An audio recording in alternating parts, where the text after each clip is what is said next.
As much of your wife's body that is covered belongs to you, but the part that is exposed belongs to all of us.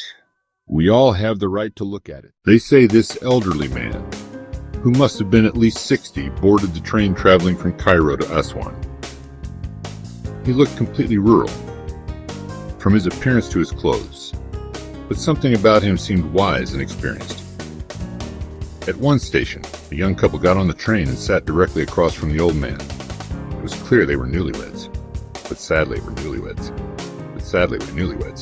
But sadly, the girl was dressed in extremely inappropriate attire. Bermuda shorts and a sleeveless, low-cut top that revealed not just her shoulders but a large portion of her body, almost like an invitation to be stared at. In Egypt, such clothing isn't entirely uncommon. People don't usually stare or harass girls for it either. But this time, both the other passengers, and especially the girl's husband, noticed the old man staring openly, without hesitation.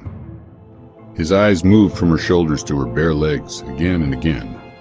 What made it worse was the way he rested his chin on his hands, as if comfortably enjoying the scene before him.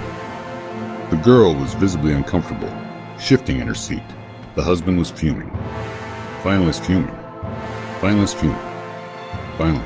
unable to bear it any longer, the young man burst out. Old man, have some shame.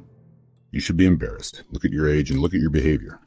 Turn your face away and let my wife sit in peace. The elderly man calmly listened, then replied with grace. Son, I won't say you should be ashamed for letting your wife dress like this. I won't say you lack modesty either. You are a free man. If you want, walk around naked and take your wife along too, but I will say just one thing. He paused, then continued. Did you not allow your wife to dress like this so that people would look at her?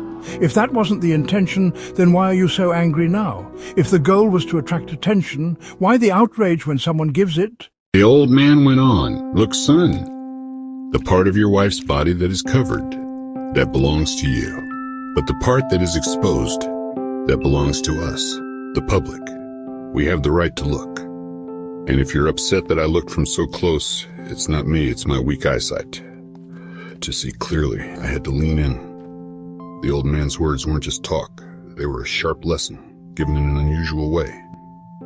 Everyone in the carriage understood the message he had delivered. The girl's face turned red with shame. The boy buried his face in his hands, too humiliated to speak. At the very next station, the boy quickly stood up to leave. And just as he did, the old man called after him. Son, in our villages, if a tree is covered with leaves, we let it be. But if the leaves fall off and the tree becomes bare, we chop it down and burn it in the fire.